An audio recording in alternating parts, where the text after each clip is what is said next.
Toyota asi chahi amada car khwaidagi yamna saba worldgi ahanba company amani. Japan gi city ama Toyota gi maming lauduna thonki.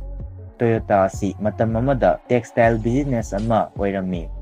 Toyota gi gari sing asigi resale value asi wangna lay.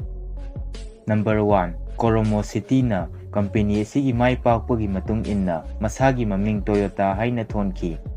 Toyota gi headquarters asi Japan gi Toyota sahar da lay.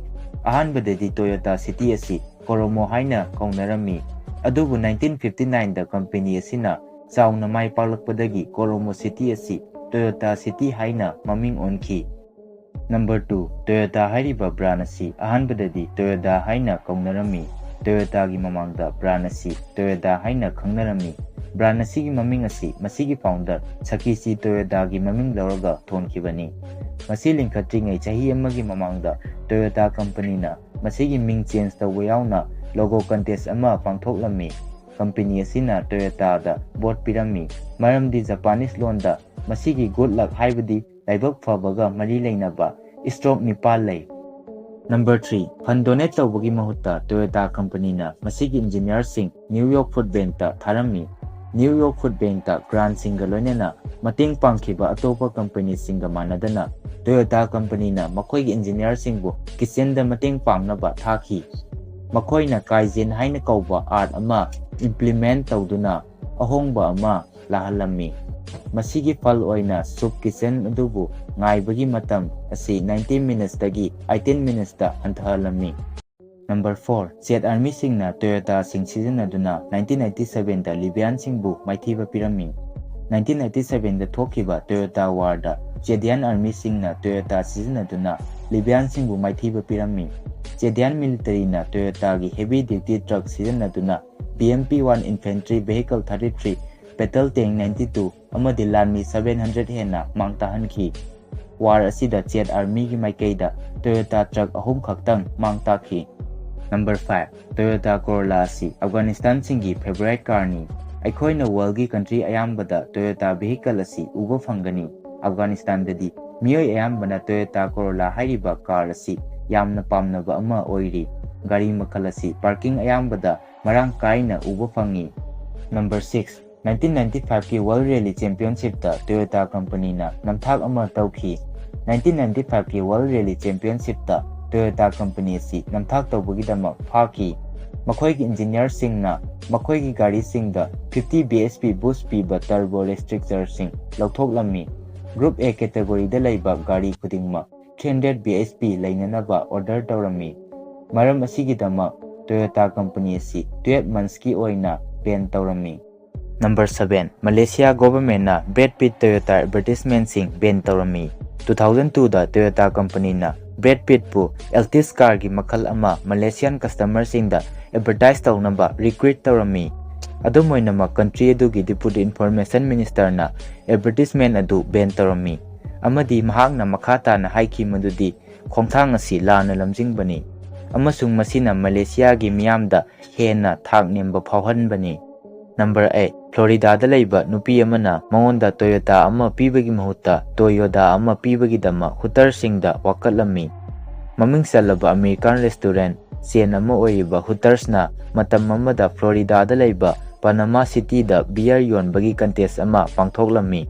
Waiter singi manungda ama oiba Jody Berry kauba miyoi amana contest adu mai paklammi. Hainakhibagi matung inna mangonda Toyota ama pibagi mahutta makhoina Toyota ama pirami. Hooter sing na makhoi masa kanjanaba contest adu Fool's Day prank amani haina claim tawrami. Mahangna Toyota company da wakatlami amadi masigi matungda mangonda Toyota ama pirami. Number 9. Toyota asi matam amada textile business ama oirami. Car sadringai mamangda Toyota company si textiles ki maker ama oirami. Company asigi owner na fi sanaba automatic loom puthoktuna 1920 da yolammi. Number 10. Toyota asi sahi amada 10 million car saba ngamba ihan hanba company amani. 2012 da Toyota company na sahi amada 10 million car saduna ahanba world record thugaiki. Hauzik faubada company asina 300 million gi mathakta vehicle sing sakhre. Number 11. Toyota asi 170 countries henbada phangi. Atopa car brand singumna akaknaba country natraga continent singda target tauba asiga manadaba mongda Toyota asidi global company mani. Makhoi asi country 170 henbada phangi. Maruoiba city ayambada sales network lay. Number 12. Toyota singi resale value asi wangi. Atopa car brand singa compare tawbada Toyota company gi resale value asi wangna lay. Company asina quality maintain tawbana maram oiraga masigi gari sing asi thajaningai oi.